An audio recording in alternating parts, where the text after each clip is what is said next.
सम्मान्य सभामुख महोदय, म नेपाली कांग्रेसका सभापति तथा सम्मान्य प्रधानमन्त्री शेरबहादुर देउवाले भर्खरै राख्नु भएको विश्वासको मतको प्रस्तावको पक्षमा नेकपा माओवादी केन्द्रको संसदीय दलको समर्थन रहेको कुरा जनाउन यहाँ उपस्थित भएको छ। समर्थनमा केही कुरा भन्नुभन्दा अगाडि अहिले पनि देश कोरोना महामारीबाट ग्रस्त छ। म ती हजारौं नेपाली नागरिकहरू जसको मृत्यु भएको छ कोरोनाको कारणले, उनीहरूप्रति हार्दिक श्रद्धाञ्जली व्यक्त गर्न चाहन्छु।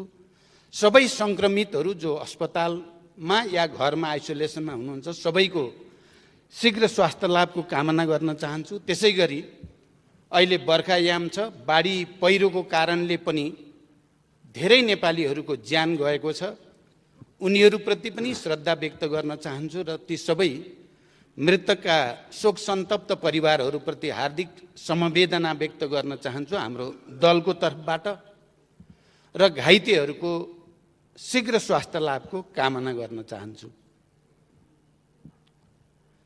अब विषयमा थोरै भन्दा, किनभने हुन त मलाई यहाँ 8-10 मिनट 15 मिनटमा कुरा सक्ने भनिएको छ, तर बहस जसरी उठ्यो केही कुरा भन्नुपर्ने जस्तो पनि लागेको छ। त्यसले फेरि लामो गर्न सम्भव पनि छैन। सायद अर्को मञ्चमा हामीले विस्तारपूर्वक छलफल गर्न पनि पाउनेछौँ, त्यसकारण हतारै गर्नुपर्ने पनि मलाई लागेको छैन।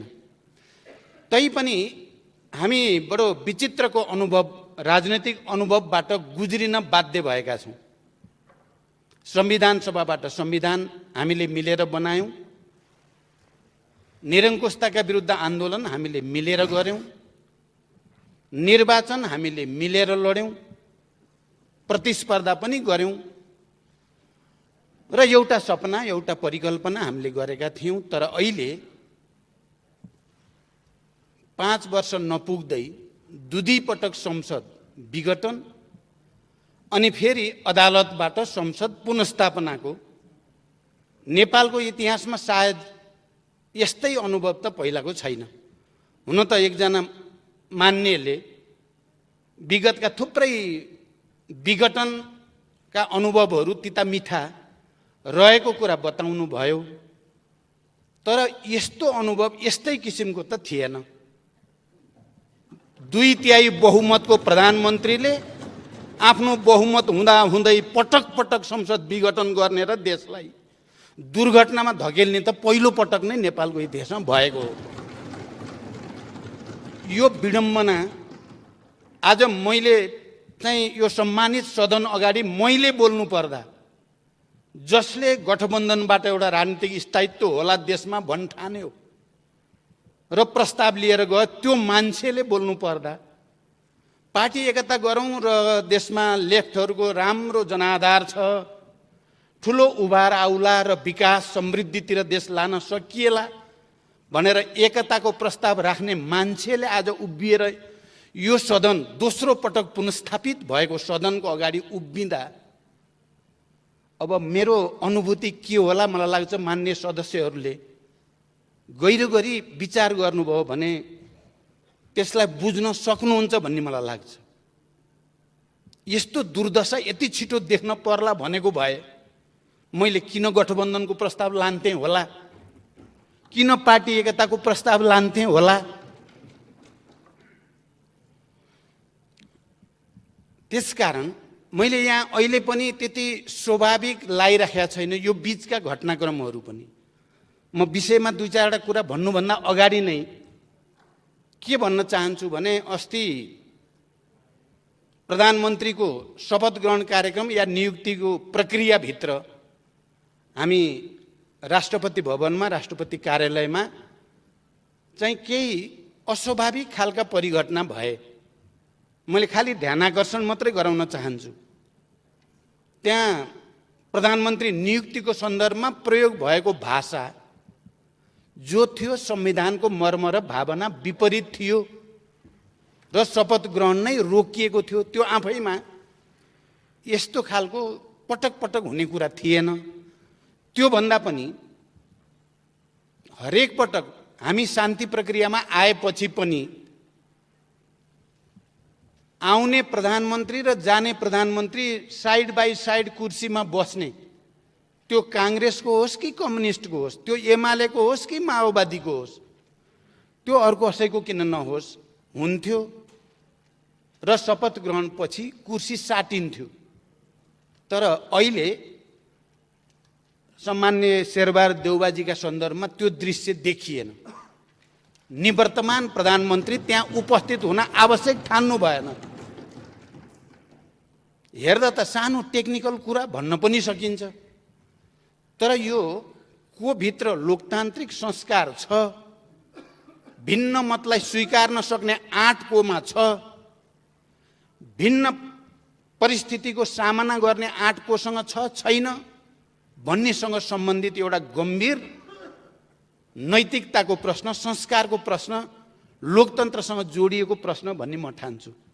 मैले पटक पटक यहाँ आएपछि हाम्रो प्रमुख सचेतकलाई सोधेँ, निवर्तमान प्रधानमन्त्री केपीजी आउनुहुन्छ नि, उहाँले बोल्नुहुन्छ नि भनेर सोधेँ। 3 चोटि सोधेँ मैले आज। मलाई प्रमुख सचेतकले भन्नुभयो आउनुहुन्छ, उहाँले नै बोल्नुहुन्छ भन्नुभयो। मैले सामान्य रूपमा के सोचेको थिएँ, आज पुनस्थापित यो पहिलो संसदको बैठकमा पूर्व प्रधानमन्त्रीको हैसियतले पनि, प्रतिपक्ष दलको नेताको हैसियतले पनि, यो सदनले पनि केपीजीको मुखबाट नै आफ्ना कुरा सुन्न चाहेको थियो र देशले पनि आजको दिन सदनको रोस्टमबाट निवर्तमान प्रधानमन्त्रीले के चाहिँ भन्नुहोला भन्ने सुन्न चाहेको थियो। त्यो पनि भएन।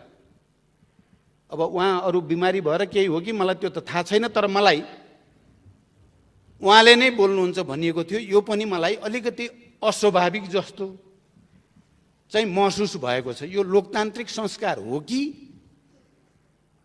अलोकतान्त्रिक हो भन्ने कुरामा पनि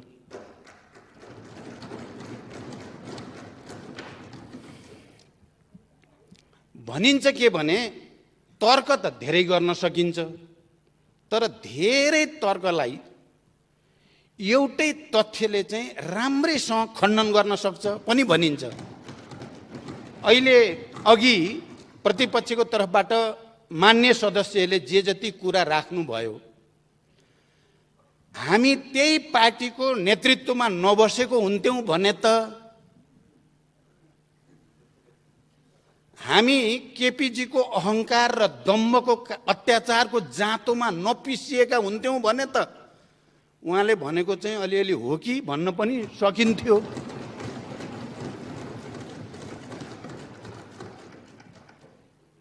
मनोगतवाद, अहङ्कारवाद, व्यक्तिवाद, चरम महत्वाकांक्षा, छल कपट जाल झेल भन्ने एउटा गर्ने अर्को, त्यसको साक्षी हामी हुँदैनथ्यौँ भने त यो देशमा उहाँले चाहिँ उल्टा पाल्टा सुल्टा कुरा गर्दैन होला होला भन्थे होला। तर हामी यहाँ जिउँदैछौँ र उपस्थित छौँ क्या, यहीँ चल्दैन, त्यस्ता झुटा कुरा चल्दैन। अब त नेपाली जनताले राम्रो बुझेको छ, भ्रष्टाचार गर्दिन, गर्न पनि दिन्न। के को लागि त भ्रष्टाचारको ढाकछोप गर्नको लागि वाक्य रहेछ प्रधानमन्त्रीको भन्ने कुरा जनताले बुझिसके। त्यो पनि चल्दैन। लोकतन्त्रको कुरा, म अरू कुरा लामो व्याख्यातिर जान बिल्कुल चाहेको छैन सभामुख महोदय। लोकतन्त्रको कुरा गर्दा पहिलोचोटि संसद विघटन गर्दा उहाँले भनेको कुरा के हो त? केपीजीले भनेको कुरा के थियो भने पार्टीभित्र मलाई काम गर्न दिएन त्यसकारण विघटन गरे। सबैले सुन्नु भएको छ। पार्टीभित्र काम गर्न नदिएको हुनाले संसद विघटन गर्न पाइन्छ? तपाईँ हामी सबैले स्वीकारेको कुरा के हो भने प्रतिनिधि सभा अथवा यो संसद भनेको जनताको सार्वभौम अधिकारको उपभोग गर्ने सर्वोच्च संस्था हो। पार्टीभित्र विवाद मिलाउन नसकेको कारणले संसदलाई भिक्टिम गर्न पाइन्छ? कुन चाहिँ लोकतन्त्र हो यो? कुन चाहिँ लोकतान्त्रिक संस्कार हो यो? पार्टीभित्र विवाद हुँदा पार्टीको मेजोरिटीलाई स्वीकार गर्न नसक्ने, मेजोरिटीलाई जबरजस्ती सत्ताको बलमा त्यसलाई खिच्न खोज्ने चाहिँ कुन चाहिँ लोकतान्त्रिक संस्कार हो त्यो पनि छोडिदिउँ। संसद अघि मान्य गेवालीजीले भनेको कुरातिरै म थोरै मात्रै जान चाहन्छु। उहाँले विगतको थुप्रै अनुभव बताउनु भयो। पहिलो कुरा त यो संविधान 46 साल पछिका बनेका तमाम सरकारहरू भएको प्रतिनिधि सभाको विघटन र मध्यावधिको प्रक्रिया भन्दा बिल्कुल फरक चिज हो भन्ने कुरा स्मरण गर्न म सबैलाई अनुरोध गर्न चाहन्छु। यो शान्ति सम्झौता पछिको ठुलो ऐतिहासिक राजनीतिक परिवर्तन पछिको संघीय लोकतान्त्रिक गणतन्त्र अन्तर्गतको, राजतन्त्र अन्तर्गतको होइन। त्यो संविधान हो भन्ने कुरा किन बिर्सिन खोजिँदैछ? पहिलाका तिता मिठा अनुभवहरू, राजतन्त्र कालका राजा महाराजाहरूले गरेका, उनीहरूले गरेका प्रधानमन्त्रीका नियुक्ति आदि इत्यादि सबैसँग शान्ति सम्झौतापछि, संघीय लोकतान्त्रिक गणतन्त्रपछि, संविधान सभापछि बनेको संविधानको जस्ताको तस्तै तुलना हुनै सक्दैन। यो अर्कै चिज हो। म त्यतापट्टि पनि लामो व्याख्या गर्न चाहन्न। म के भन्न चाहन्छु भने माओवादी पार्टी र 7 राजनीतिक दल जसको नेतृत्व गिरिजाप्रसाद कोइरालाले गर्नुभएको थियो, बीचमा शान्ति सम्झौता भएर एउटा नयाँ पोलिटिकल कोर्स यो देशमा अगाडि बढ्यो र त्यो नयाँ राजनैतिक कोर्स अन्तर्गत संविधान सभा र संघीय लोकतान्त्रिक गणतन्त्र भएको हो।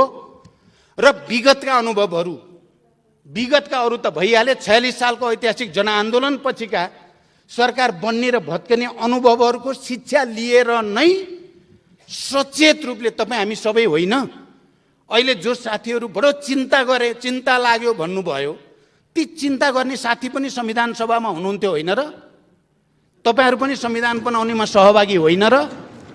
76 को धारा 76 को उपधारा 5 अब फेरि पटक पटक प्रधानमन्त्रीलाई सनक छुट्यो भने, इच्छा जाग्यो भने या अप्ठ्यारो पर्यो भने खुरुक्क संसद विघटन गर्ने यो प्रावधान चाहिँ राख्न हुँदैन भनेर कयौं दिन बहस गरेर राखिएको 76(5) होइन।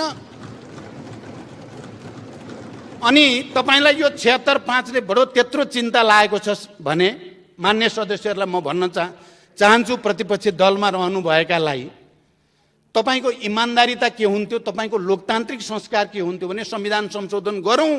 यो 76 को उपधारा 5 ले लोकतन्त्रलाई क्षति पुग्ने भयो भनेर तपाईले कहिल्यै भन्नुभयो? अनि तपाई त्यसको रिसले संसद विघटन गर्दै हिँड्ने, सार्वभौम संस्थालाई निर्मम तरिकाले प्रहार गर्दै हिँड्ने, जनताको मन मुटुमा छुरा रोपे जस्तो गरिकन जनताले चुनेका प्रतिनिधिहरूलाई हत्या गर्दै हिँड्ने, म राजनीतिक भाषामा भनेको हत्या हो, यसलाई फेरि अर्को अर्थमा नलियोस्। अनि अहिले आएर 76(5) लाई दोष दिएर लोकतन्त्र जान लाग्यो, प्रणाली बर्बाद भयो भनेर गोहीको आँसु चुहाएर दुनिया कसैले पत्याउँछ तपाईलाई?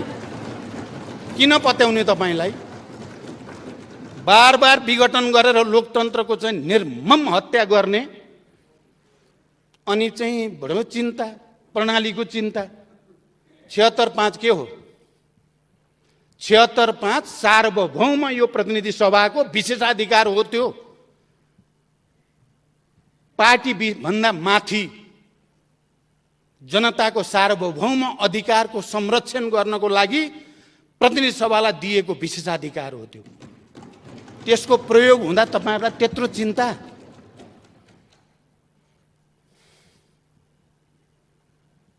छिहत्तर 5 हामी सबैले बनाएको हो, त्यसमा कसैको मतभेद थियो?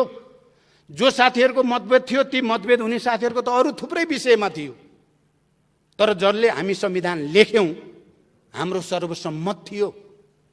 76(5) मा कुनै पनि दलको सांसदले बहुमत सिद्ध गरेर आधार प्रस्तुत गर्यो भने राष्ट्रपतिले उसलाई प्रधानमन्त्री नियुक्ति गर्नेछन्।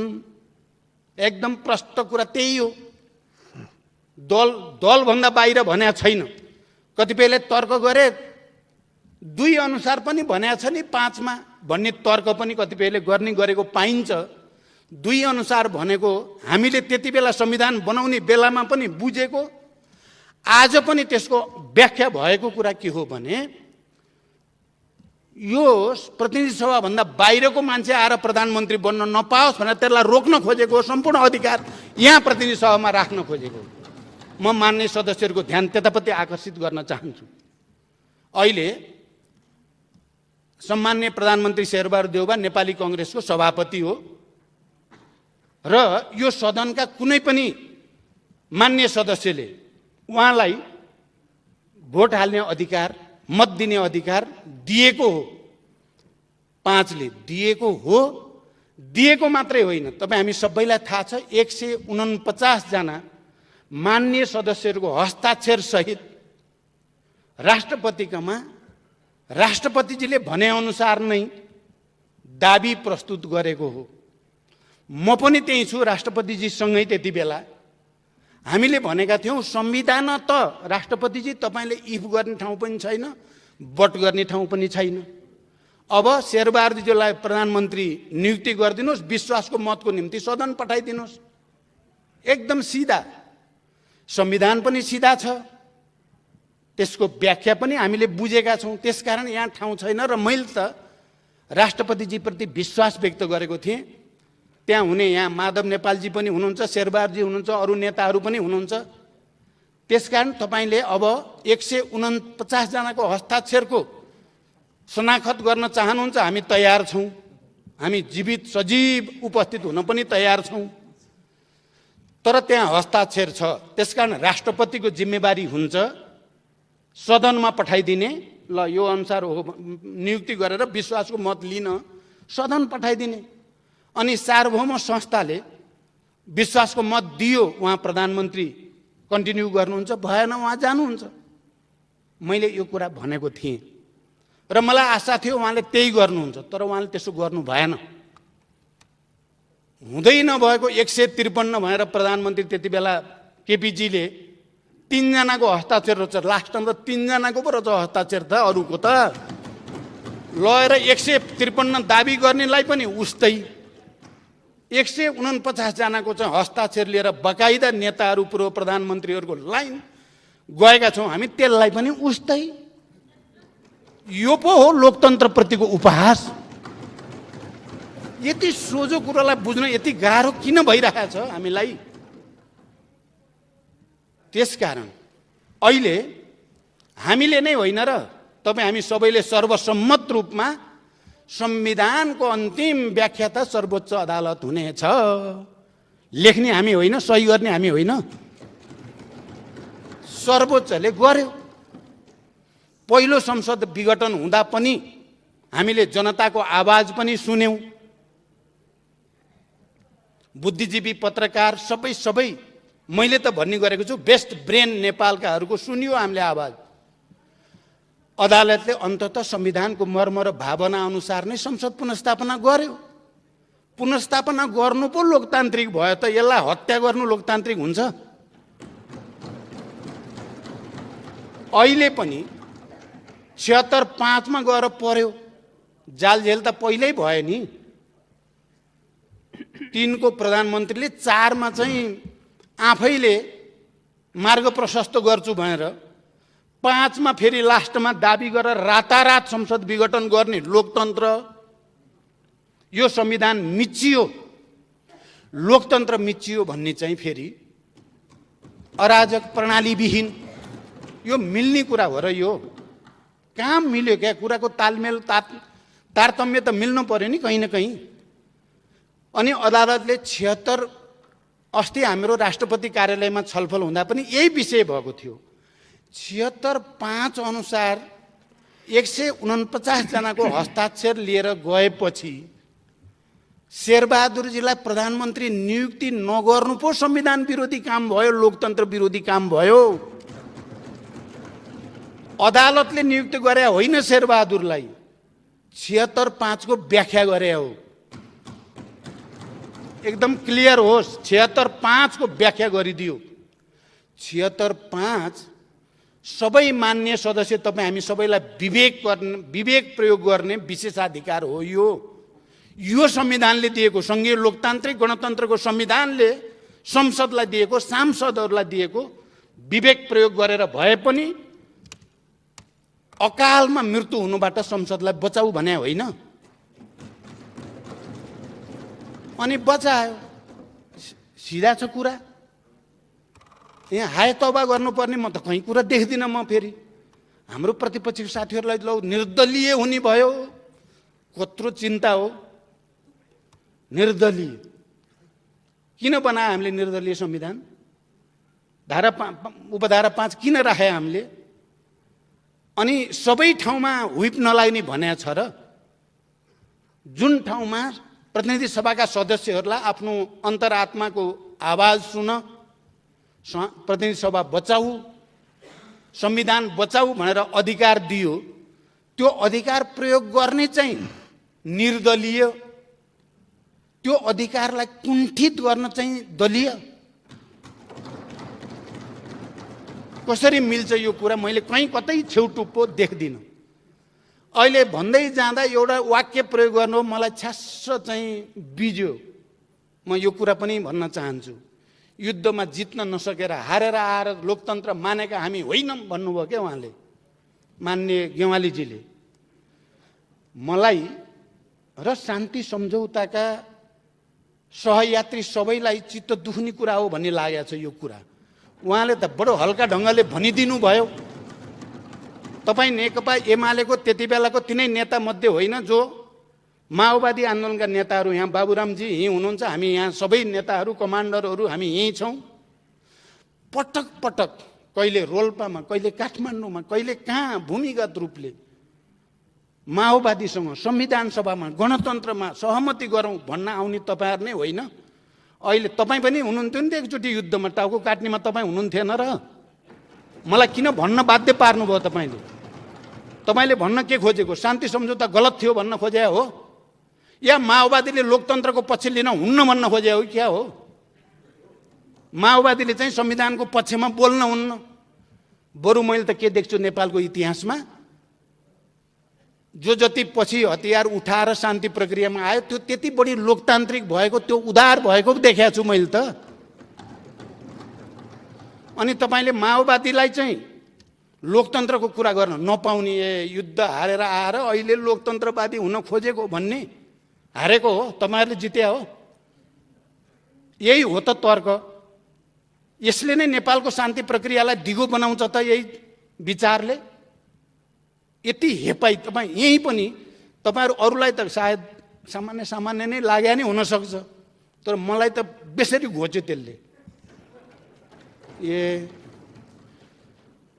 7 राजनीतिक दल एकातिर, माओवादी अर्कोतिर, गिरिजाप्रसाद कोइराला र मेरो बिचमा हस्ताक्षर यही हलमा, यही भवनमा गरिएको हो र नेपालमा एउटा नयाँ युग र प्रक्रियाको सुरुवात भयो।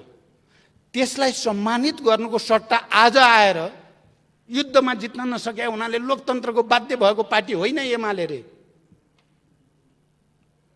माधवजी हुनुहुन्छ यहाँ आज, उहाँ पनि बडो चिन्तित त बरु उहाँ हुनुहुन्छ, माधवजी, जसले गणतन्त्रको निम्ति, संविधान सभाको निम्ति, शान्ति सम्झौताको निम्ति नेकपा एमालेको नेतृत्व गरेर भूमिका खेल्नुभयो। आज उहाँलाई पनि निकै ठुलो पीडा दिइएको छ, निकै ठुलो अपमान दिइएको छ। के त्यो चाहिँ लोकतान्त्रिक हो?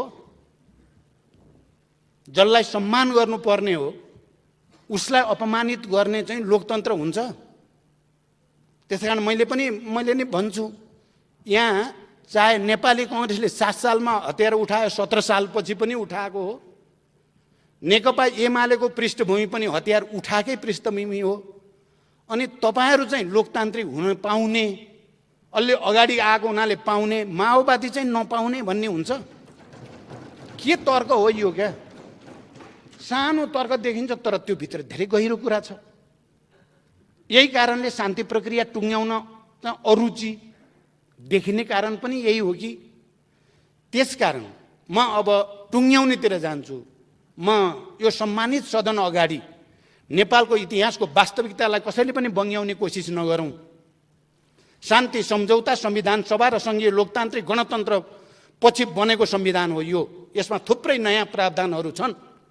नेपाललाई शान्तिलाई दिगो कसरी पार्ने, लोकतन्त्रलाई अझ विकसित र परिमार्जित कसरी गर्ने, नेपाली समाजका सबै उत्पीडित वर्ग, जाति, क्षेत्र, लिङ्ग, समुदायलाई समावेशी र समानुपातिक ढङ्गले कसरी समेटेर लैजाने भन्ने तमाम मुद्दाहरू भएको इन्क्लुसिभ डेमोक्रेसीको एउटा दस्तावेज हो अहिलेको संविधान।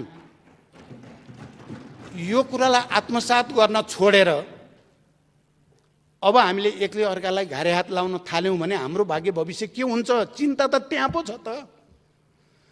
म सम्मानित सर्वोच्च अदालतलाई आभार सहित धन्यवाद भन्न चाहन्छु। यो पटक उहाँहरूले संविधानलाई डिरेल गर्न खोज्ने, संघीयतालाई डिरेल गर्न खोज्ने पछिल्लो चरण राष्ट्रवाद, राष्ट्रियता के भयो भन्ने कुरा जनतालाई सबैलाई थाहा छ। मध्यरातमा कोसँगको वार्तापछि कहाँबाट पोलिटिक्स कता लान खोजियो भन्ने कुरा हामीले नेपाली जनताले नहेरिकन बस्या छ र।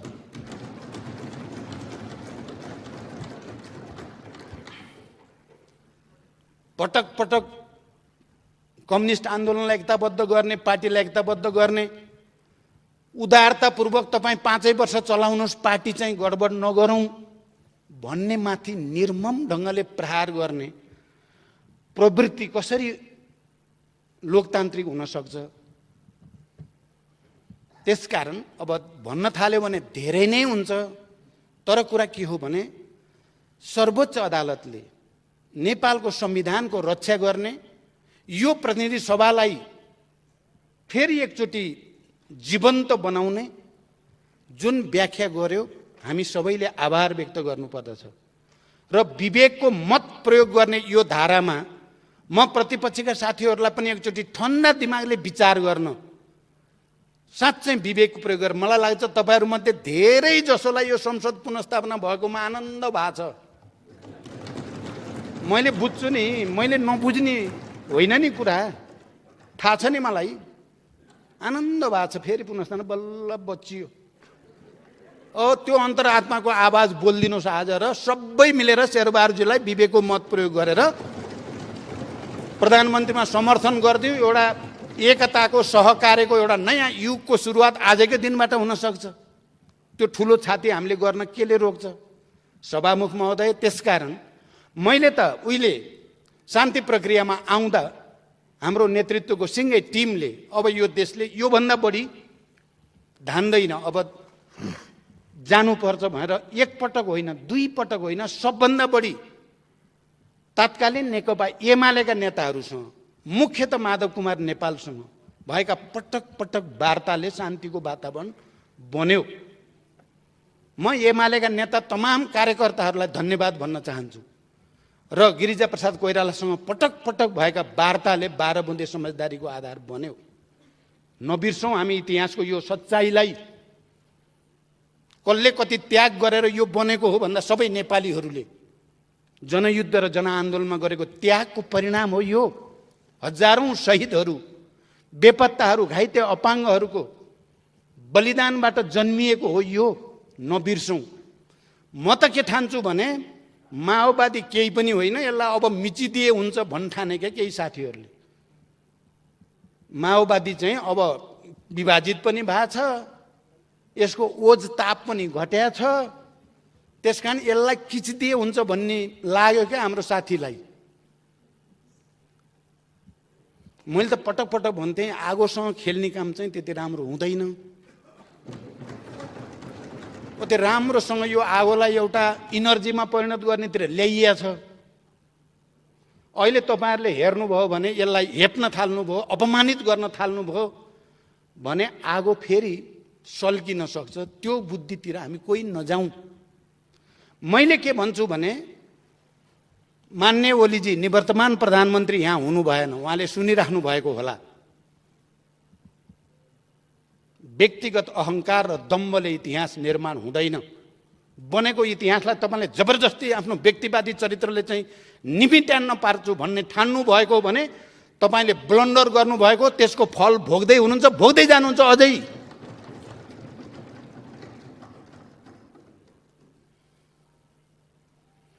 हामी अहिले नेतृत्वकर्ता नै जिउँदैछौँ, त्यति सजिलो चाहिँ चिज होइन हामी। तपाईँले माइनस गर्न खोजेर, अपमानित गर्न खोजेर अनि यिनीहरू निमोठिन्छन् भन्ने ठानिएको हो भने नेपाली जनताको अझ उत्पीडित वर्ग, जाति, क्षेत्र, लिङ्ग, समुदाय, समावेशी सबैका आवाजहरूको प्रतिनिधित्व हो हामी। त्यसकारण म विनम्रतापूर्वक हामी सबै मिलेर बनाएको संविधान, हामी सबै मिलेर गरेको आन्दोलन, हामी सबै मिलेर गरेको निर्वाचन, त्यसबाट हामीले सहकार्यको एउटा नयाँ यात्रा सुरु गर्ने भनेको कुरालाई सबैले गहिरो गरी ध्यान दिउँ।